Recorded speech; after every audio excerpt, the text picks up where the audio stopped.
Hey everybody, it's Dave here with a quick video as always. Um, Talking quickly about preparedness. So this is my Waltham butternut plant, and I did have Waltham butternut plants all the way along there. And I know one person I watch on YouTube a lot, Patera at Appalachia Homestead, always says, "What's your backup plan?" Well, the aphids and the ants got into several of my crops and they really decimated them. You can see the remnants of this one. I had put some diatomaceous earth on it. I put it on all of them. However, this is actually the only one that survived. And I didn't have a backup plan. So I had planned to have butternut squash for the winter as well as seeds to save.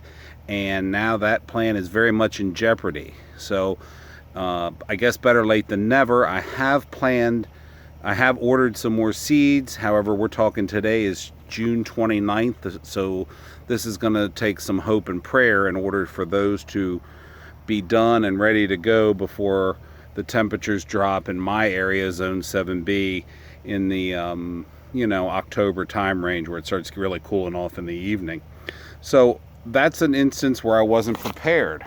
Now, let's go over here real quick, and you can see these were my Adirondack potatoes. I actually just dug one up right there, but they also smitten by aphids and got some virus in them. The aphids, the ants, carry. Everybody talks about this. The ants carry the aphids up the plant, and the aphids suck the plant dry, basically produce a honeydew for the ants. It's kind of a parasymbiotic relationship at the expense of the plant, and then the plants either die off just from collapse of the structure, or they actually do transmit a virus that the plants get and will eventually die. So these do not look good. Again, I care for bees. I have 8 hives. I have a garden. I have 2 acres of land. Not all in garden. A lot of it's still in yard. As well as I am the new daddy for 10 chicks. In fact, there's way back there, you can see, let me blow it up. There's the coop gonna be very soon, because the chicks have to come out of the garage and go in the coop. So actually this weekend, that is hopefully going to get a roof on it and the last side and be ready to go for them. In addition to that, I work a 40-hour-a-week job. So I'm not making excuses, but I am telling you that I got behind. And what I got behind on was treating these plants for aphids and treating them for pests. And in the case of my butternut squash, it may have cost me because I did not have a backup plan. But for my potatoes, guess what? I do. So these are German butterballs that have been growing in a garbage can since April. And these are what are called purple Peruvian, also growing since April. And then 2 weeks ago, this can still looks empty. However, these are Burbank russets that I bought at Walmart, and after about a week or 10 days were all chitting. So God knows how long those sat around in a